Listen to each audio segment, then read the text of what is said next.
Here are ways to improve your gameplay and play more professionally in eFootball. Let's get first into the graphics settings. Basically, when you click on the three lines you see here, get into graphics. Sorry for this error. Let's get back. Click on the three dots, get into graphics. As you can see, my graphics are set to standards and on 60 FPS. No matter the device you're using, always try to put your frame rate at 60 FPS to get the smoothest and more fun gameplay with a greater view. Now, if we switch to high graphics, depending on the device you're using, you're going to experience the best of the game's graphics. Meanwhile, if you go to the lowest graphics, you are going to experience a deduction in some common features like fans and all the lights. I'm going to show you in game. Now let's get in game. Let me explain to you some details.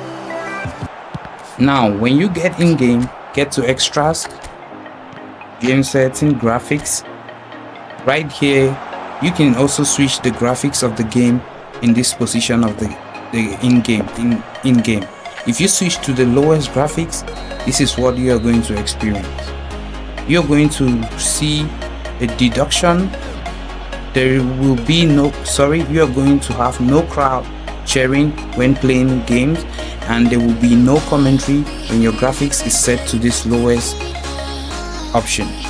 And you can also, if your graphics is set to the lowest option and you don't have the best experience, you need to switch the frame rates to the lowest frame rate, that is 15 FPS frames per second. That is the next thing you have to do.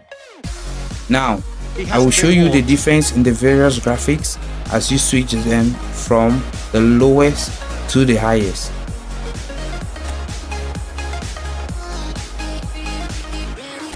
Now let's get into play settings.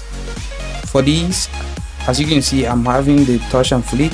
For the meantime, I'm trying and practicing to use this, because in the next video upcoming, I'm going to put the video in the I button. I'm going to compare classic versus flip and touch, or the touch and flip control, giving you the pros and the cons of each control type. But for now, let's get into what we are here for. Now, if you are using the assisted, it's good for you, but note that using this assisted, the AI is going to randomly switch players at a speed of which you might not enjoy. So try to switch to, or try to go back and use the semi-auto option.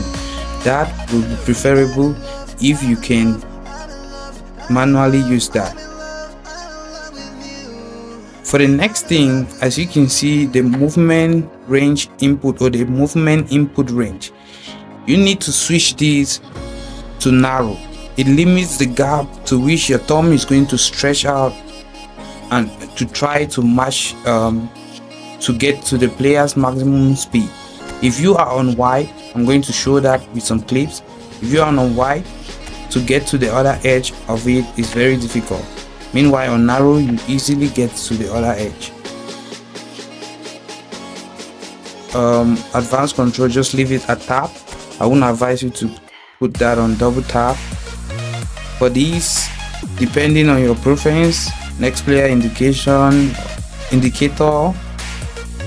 attack and defense level, for me I turn this off because it occupies the view of my pitch. Meanwhile, the radar also, I don't usually use that, I turn it off.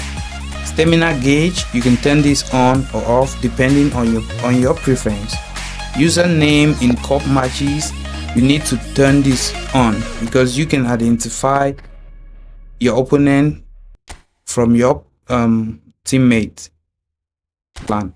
Now let's check out the options you have to change in your game plan. Go to automatic match support. You have to turn this offside trap. It will help you to create offsides, and you can turn this attack and defense level off, not to always be on. But if your opponents turn on or goes ultra attacking, it's going to indicate for some few seconds below your screen. Now for substitution, turn that off. You're going to do that manually. we are going to get into this in-match rule.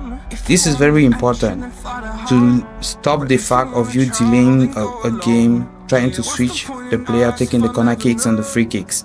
So what you're going to do is select whosoever you wish to take your right corner kick, your left corner kick, your long range free kicks, all the like, and your penalty shootouts.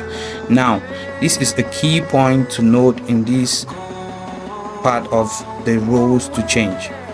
Player to join the attack or from the defense.